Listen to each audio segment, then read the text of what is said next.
Everyone, Canva video সিরিজের প্রথম ভিডিওতে তোমাদের সবাইকে স্বাগত। তো আজকে আমরা ক্যানভার যে ভিডিও টিউটোরিয়াল সিরিজ সেটা স্টার্ট করবো। আর এটা হলো ফার্স্ট ভিডিও। এই ভিডিওতে আমি তোমাদেরকে দেখাবো কি করে ক্যানভাতে অ্যাকাউন্ট তৈরি করতে হয়, ক্যানভা সফটওয়্যারটি কি, কিভাবে এটা কাজে লাগে, সেই সমস্ত কিছু কিন্তু এই ভিডিওতে দেখাবো। তো যারা ক্যানভার ব্যাপারে জানো আহ, এবং কিন্তু কখনো এটা ইউজ করনি, তারা জানতে পারবে কি করে অ্যাকাউন্ট তৈরি করতে হয় এবং অবশ্যই কি করে ফ্রি অ্যাকাউন্ট তৈরি করতে হয় সেটা আমি তোমাদেরকে দেখাবো। আর যারা ক্যানভা ব্যাপারে জানো না তাদেরকে একটা ছোট ইন্ট্রোডাকশন দিয়ে দিই যে আমরা অনেক সময় সোশ্যাল মিডিয়ায় কন্টেন্ট তৈরি করি, বিভিন্ন রকমের কন্টেন্ট তৈরি করি, তার জন্য কিন্তু একটা সফটওয়্যার বা একটা ডিজাইনিং এর সফটওয়্যার আমাদের প্রয়োজন হয়। এবার সবার ডিজাইনিং স্কিল থাকে না, বা অ্যাডোবি ফটোশপ এর মতো প্রিমিয়াম বা খুব প্রফেশনাল লেভেলের সফটওয়্যার যেন আমরা ব্যবহার করি, সেটা কিন্তু সহজে আহ, সবাই শিখতে পারে না, বা সেটা ব্যবহার করা খুব একটা সহজ না।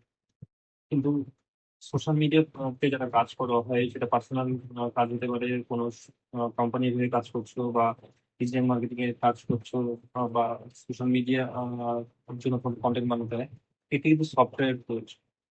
এবং যারা বিগিনার্স তারা কিন্তু প্রথম থেকেই টাকা খরচা করে সফটওয়্যার কিনতে চায় না, তারা কিন্তু চেষ্টা করে যেটা ফ্রি টুল বা একটু খুব সহজে শেখা যায় এরকম একটা টুল যার মাধ্যমে কন্টেন্ট যেন তারা বানাতে পারে।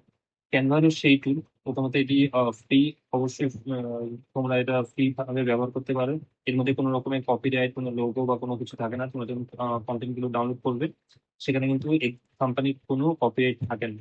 যেমন অনেক সফটওয়্যার তোমরা ইউজ করবে, দেখবে যে তারা লোগো দিয়ে দেয় বা তাদের ওয়েবসাইট বা কোম্পানির কিছু ইনফরমেশন দিয়ে দেয় সেই কোনো কন্টেন্টের মধ্যে, যখন তোমরা ডাউনলোড করো। ক্যানভার ক্ষেত্রে কিন্তু সেটা হয় না, তোমরা কিন্তু একদম ফ্রিতে ডাউনলোড করতে পারবে।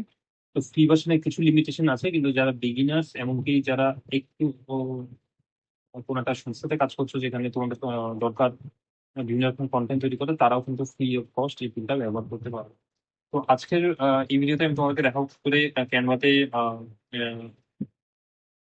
নিজের অ্যাকাউন্ট তৈরি করতে হয়। তো আহ, সেই ভিডিওটা আজকে শুরু করছি। তো অ্যাকাউন্ট তৈরি করার জন্য তোমাদের একটা ইমেল অ্যাড্রেস প্রয়োজন। তো আমি তোমাদেরকে পুরো প্রসিডিউরটা হচ্ছে দেখাবো।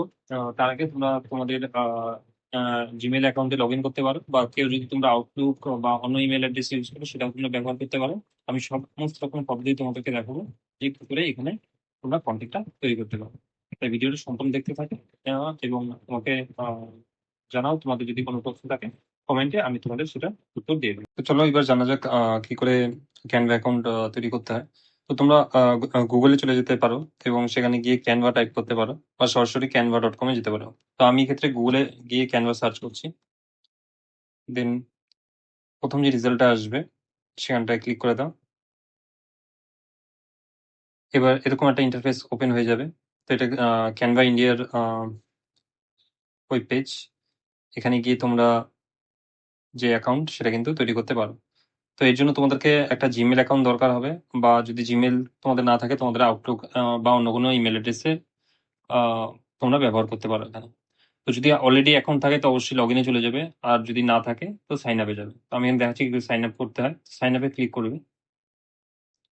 করার পরে দেখো কন্টিনিউ উইথ গুগল অপশন আছে। তো এই ক্ষেত্রে তোমাদেরকে কি করতে হবে, আরেকটা নতুন ট্যাবে যেতে হবে। সেখানে তোমাদেরকে গুগল ওপেন করতে হবে, তারপর জিমেলে লগ ইন করতে হবে। দেন যখন কন্টিনিউ উইথ গুগল করবে, দেন তোমাদের অ্যাকাউন্টটা সেখানে অ্যাপিয়ার করবে এবং সেটা সিলেক্ট যখন করে দেবে, সেখান থেকে কিন্তু অ্যাকাউন্টটা লগ ইন হয়ে যাবে। আর যদি মনে করো যে না, আমি ইমেল দিয়ে ডিলিট করতে চাই, আমি এখানটায় কন্টিনিউ উইথ গুগল করতে চাই না, তো কন্টিনিউ উইথ ইমেলে যদি চলে যাও, এখানে তোমাদের নিজের ইমেল অ্যাড্রেসটা টাইপ করতে পারো। সেটা জিমেল হতে পারে, আউটলুক হতে পারে, বা অন্য যে কোনো কিছু হতে পারে। আর যদি মনে করো না আরো অন্যান্য ভাবে তোমরা সেটাকে সাইন আপ করতে চাও, তাহলে কন্টিনিউ অ্যানাদার ওয়ে এখানে ক্লিক করে দেবে।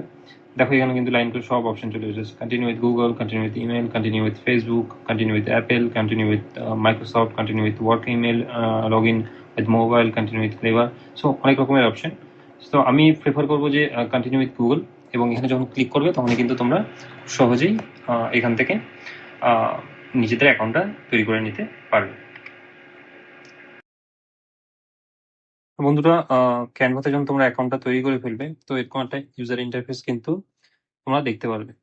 তো যারা নতুন অ্যাকাউন্ট বানাচ্ছো তারা না হয়তো আরেকটা এক্সট্রা অপশন দেখতে পারো, যেখানে তোমাদেরকে জিজ্ঞেস করবে যে তোমরা ক্যানভাকে কি কাজে ব্যবহার করতে চাও, যে সেটা ডিজাইনিং এর কাজে, ফ্রিল্যান্সিং এর কাজে, তোমাদের পার্সোনাল ওয়ার্ক না এডুকেশন রিলেটেড, কি কাজে তোমরা সেটাকে চাইছো। তো যে কোনো একটা তোমাদের পছন্দ মতো অপশন তোমরা চুজ করতে পারো, এবং দেন তোমরা কিন্তু এই অ্যাকাউন্টটা ব্যবহার স্টার্ট করে দিতে পারো।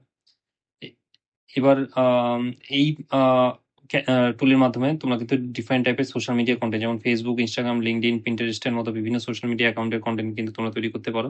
এছাড়া তোমরা প্রেজেন্টেশন বানানো বা স্প্রেডশিটের কাজও কিন্তু এই সফটওয়্যারের মাধ্যমে করতে পারো। আর ক্যানভা শুধুমাত্র ইমেজ কন্টেন্ট তৈরির জন্য নয়, তোমরা কিন্তু ভিডিও অ্যান্ড গিফ টাইপের যেগুলো আছে অ্যানিমেটেড কন্টেন্ট, সেগুলো কিন্তু তোমরা এখানে বানাতে পারবে। এছাড়া তোমরা বেসিক কিছু মোশন গ্রাফিক্স টাইপের কন্টেন্ট তোমরা তৈরি করতে পারো, মানে এলিমেন্ট গুলোতে অ্যানিমেশন অ্যাড করে তোমরা কিন্তু কন্টেন্ট তৈরি করতে পারবে। তো এই পুরো ভিডিও সিরিজে কিন্তু এই স্ট্যাটিক পোস্ট থেকে শুরু করে ভিডিও কন্টেন্ট সমস্ত কিছু তোমাদেরকে আমি শেখাবো। তাই পুরো ভিডিও সিরিজটা তোমরা অবশ্যই দেখবে, এবং পরবর্তী আমাদের যে সেকেন্ড ভিডিও আছে সেখানে কিন্তু আমি তোমাদেরকে দেখাবো যে ফেসবুক এবং ইনস্টাগ্রামে কি করে কন্টেন্ট তৈরি করতে পারে। তা তো পুরো ভিডিওটা সিরিজটা তোমরা দেখো। আশা করি তোমরা অনেক নতুন কিছু শিখবে, এবং আহ, এই টুলের মাধ্যমে তোমরা কিন্তু বিভিন্ন টাইপের কন্টেন্ট তৈরি করতে পারবে। তো তোমাদের সাথে দেখা হচ্ছে পরবর্তী ভিডিওতে।